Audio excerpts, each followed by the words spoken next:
Court ने कहा है कि आप हाई कोर्ट में जाइए। ये मामला जो है वो हाई कोर्ट का है और ये नया भारत है। नए भारत में जो न्यायाधीश हैं, विथ ऑल ड्यू रिस्पेक्ट, वो ये कह रहे हैं कि आप हारे हैं चुनाव, इसलिए मत आइए। नमस्कार दोस्तों, मैं हूं धीरेन्द्र कुमार और आप देख रहे हैं हमारा YouTube channel public report news. साथियों, आज हम बात करेंगे प्रशांत किशोर जी को लेकर और जनसुराज को लेकर। बिहार विधानसभा चुनाव में जनसुराज को करारी हार मिली, ये सच्चाई है और सब लोग जानते हैं।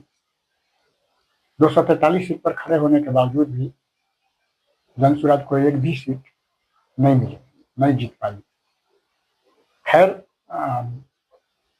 वो क्या हुआ क्या नहीं हुआ वो चर्चा का विषय है, लेकिन कुछ लोग कहते हैं कि प्रशांत किशोर को जनता ने नकार दिया। जैसे अभी आपने देखा होगा कि सुप्रीम कोर्ट का भी ये स्टेटमेंट आया था जब जनसुराज गई हुई थी सुप्रीम कोर्ट में, याचिका दायर की थी कि बिहार विधानसभा चुनाव में गलत हुआ है, आचार संहिता का उल्लंघन हुआ है। तो सुप्रीम कोर्ट का भी एक दलील आया हुआ था कि आपको तो बिहार की जनता ने नकार दिया है, आप पार्टी के रूप में भी स्थापित नहीं हो पाए हैं। ठीक है, कोई बात नहीं है, हमें 3% ही वोट मिला था जनसुराज को।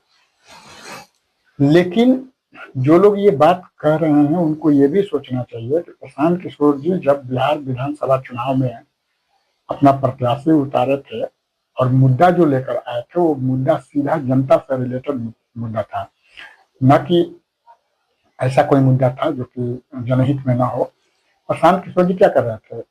वो यही बात तो कर रहे थे कि हम पलायन रोकेंगे, हम यहीं पर रोजगार की व्यवस्था करेंगे, शिक्षा की स्थिति सुदृढ़ करेंगे, स्वास्थ्य की स्थिति अच्छी करेंगे, यही ना बात कर रहे थे वो।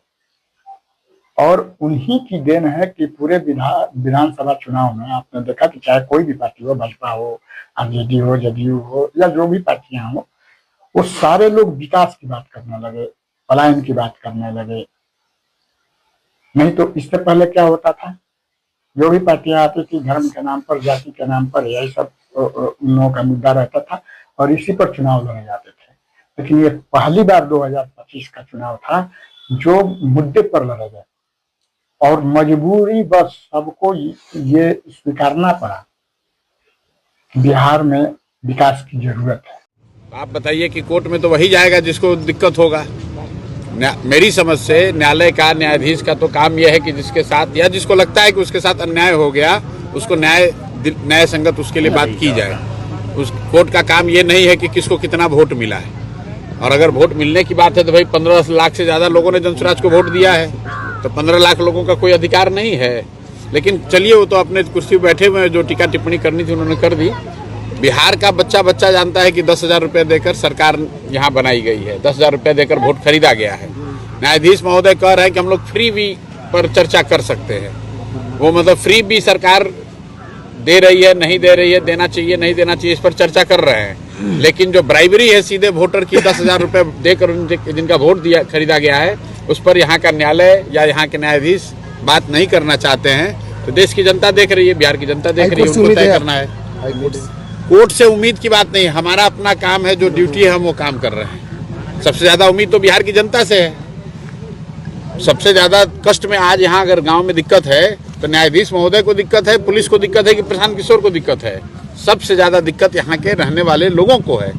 और जब तक लोग अपने जीवन की चिंता नहीं करेंगे, अपने बच्चों की चिंता नहीं करेंगे, अभी किसी का 16 साल का बच्चा अगर ट्रैक्टर से दब के मर गया तो अभी बता रहे लोग नेताजी नहीं आए, MP साहब नहीं पूछ रहे हैं, विधायक नहीं पूछ रहे हैं। अरे मेरे भाई, अभी तो 2 महीना पहले आप ही ने तो वोट देके उसको राजा बनाया है। तो जनता के पास जब वोट देने का अवसर आता है तब तो आप 10,000 रुपये में बिक जाते हो, और फिर अभी आप संकट आया है तो आप परेशानी में पड़े हैं। तो हम लोग का काम है जनता के बीच में जाकर उनके साथ खड़ा होना, उनको बताना, समझाना, बार बार ये बताना कि भाई अगर आप अपनी